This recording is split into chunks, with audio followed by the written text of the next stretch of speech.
Hello, welcome to another edition of our talk show, CNA International.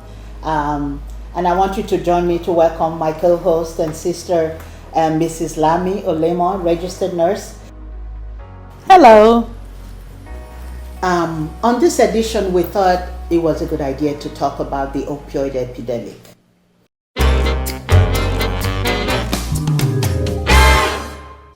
So, it was a couple of years ago that I had this opportunity. I was invited to represent the faith-based community at the Washington, D.C., the White House.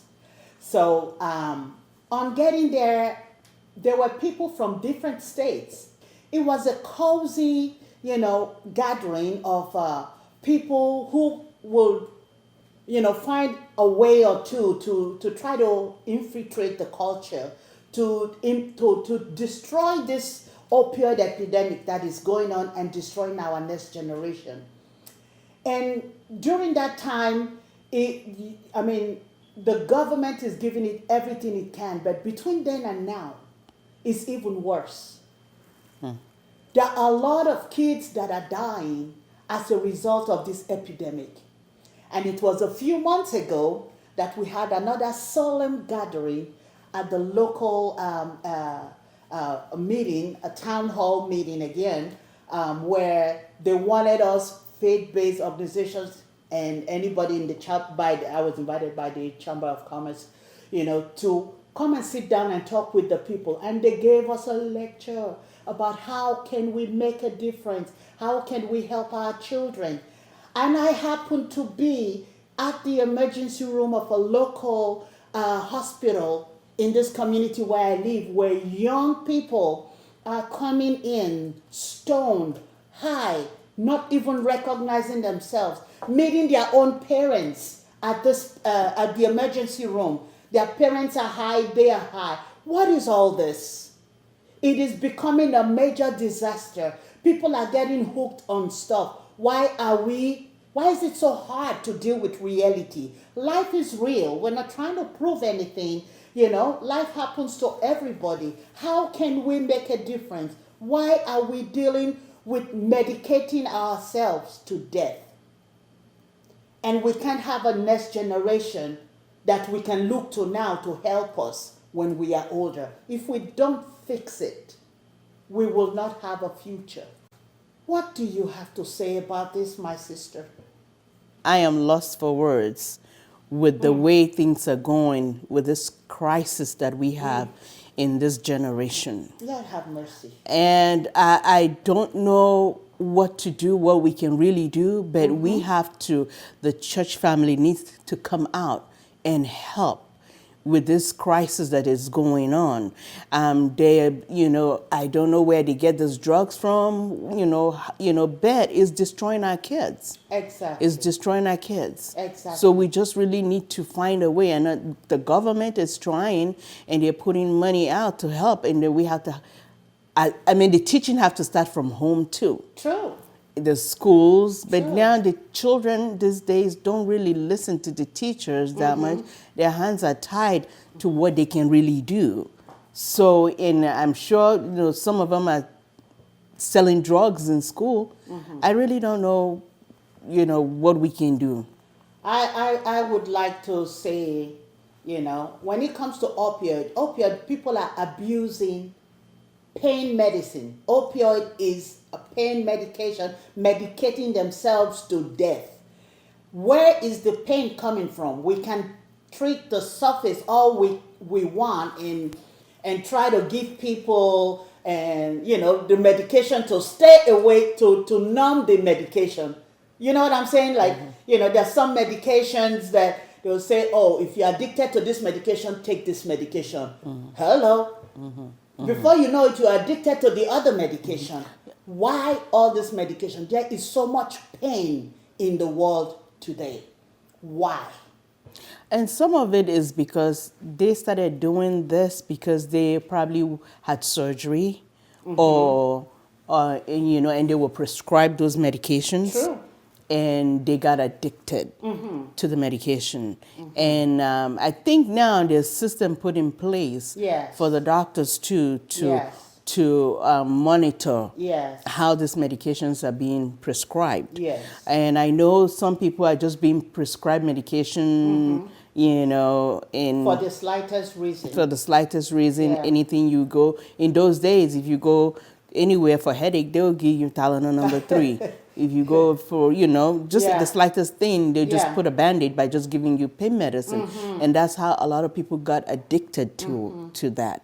And so the only way is to control and minimize the prescriptions, you know, like how they're prescribing the medications, and just control it, basically.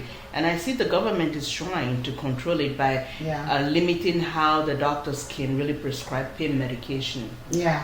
And I see that they're doing some lab tests to monitor The blood levels of people, employees, and all that. Yeah, but still, you know, that's in the doctor's side. But what about in the community? Thank you. You know, so how do we do that? Yeah. You know.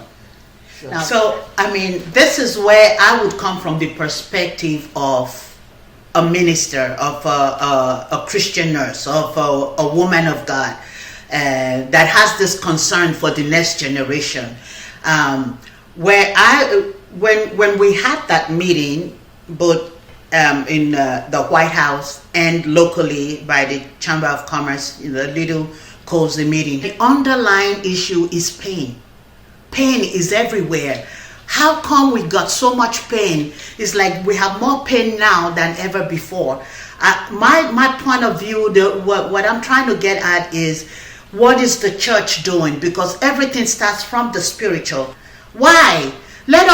Can we at least, the older generation, fix ourselves for the sake of our children? Because if we don't get it right, there's nothing we can say to our children. Can we just pray and ask God to help us? There's something called pray through, like they used to do back in the day. You can go to church and ask God and confess your sins one to another, like the Bible says. Expose it. If you hide it, the devil will grow on you. But if you expose it and say, I have this weakness, I need help. And we should not condemn each other for having a weakness or a problem. Everybody is going through something. Everybody's hurting from something. And let's just embrace each other and deal with that thing and let it die. Because if it doesn't die, it will continue to carry pain from the parents to the children. And guess what? If you try to tell your child, why are you doing that? Don't do drugs. Don't do this. They will look at you and say, see who's talking. And there's nothing you can say to them. And then tomorrow we look to them and say they should take care of us. We have not given them anything. So my prayer is that we should, as a church body, be unjudgmental. Allow them to come to God and be able to embrace them. Don't you think? We should be able to embrace people that are taking medication. They're really hurting from something.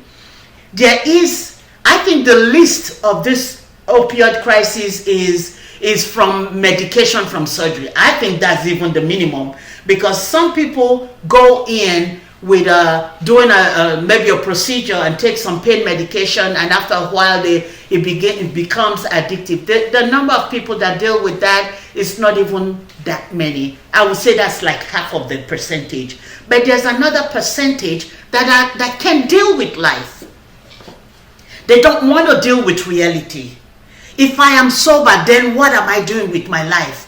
When there's so much to do with life. There are a lot of people that are hurting and they can help. If you just make your life meaningful and say, I'm going to help somebody else, you'll find out that you don't even need to take another drug or another smoke another pipe or shoot another thing. Your taste for those things will just disappear, because now you have a purpose. You know, and now you have a reason to live. And my prayer for you and your pastors and the entire Christian community, and for the next generation that are going to be our doctors, our nurses tomorrow, and our husbands and our wives, our children's husbands and wives, I pray that, you know, that God will help us to fix this generation with what this epidemic that is going on now. Yes, we ask that it's a good thing for the doctors to really look carefully, because some people, once they are on this habit, there's no stopping them. They still have to go through rehab. So rehabilitation is a big deal. It's necessary. We can fix it naturally. We can fix it spiritually. Yeah. Okay. So I don't know what other things are you thinking about? I am thinking about, like we were talking about the next generations. Yes. And some of these children learn it from school, from peer pressure. Yes. You know, so it's like when they go out and they're not in our presence anymore, they're in school. Yeah. And then they feel they have that independence, and then children, you know, they go party. Yeah. And sometimes they slip something in their drink, and God they're have addicted, mercy. and then they get hooked and they want to go to the next level. Choose Absolutely. your crowd. You know, choose your crowd. Yeah. Don't go and you know, when you go to school, go to school for a purpose and do your work you're supposed to be doing, and don't succumb to peer pressure. Yeah. You know, pick your friends wisely. Yes. You know, and Absolutely. and pick your friends wisely, because that's another way that people get hooked. Some people did not plan to get hooked. Yeah. They got hooked accidentally, and then they don't know how to get out. of it anymore. But there is hope. There is hope. So if you are the one dealing with some painful situation and not having the courage to face reality, you know what? There is hope. Seek help. Find somebody, drop us a line, you know, and we can reach out to you. By God's grace, we have resources that we can recommend you to, you know, like only support services, anger management, you know, drug rehabilitation. There are all of these resources that are available to you. So please, if you can reach out to us, we will help you. We will help you. Besides praying for you, we will help you. We will hear you out. There is hope. Okay? And I want you to repeat that to yourself. There is hope. Maybe somebody hasn't heard that. There is hope. You don't have to live like that, and you don't have to die that way. And I want to encourage the church, the body of Christ, the different denominations, embrace those that come to you with this kind of issues. And some of them may be your church deacons. Some of them may be your church pastor's wife or pastor's children. I'm a pastor's kid. I know where I'm coming from. So please have mercy on the children that are dealing with situations. Have mercy on them and give them the help that they need. I thank you very much for watching this show. If you have a comment or some insight or some resources you want to make available to us, please drop us a note. Subscribe to this channel. We want to be able to address all these issues. Thank you very, very much. I hope you enjoyed the show. And from my sister and I, God bless you. Thank you. Thank you.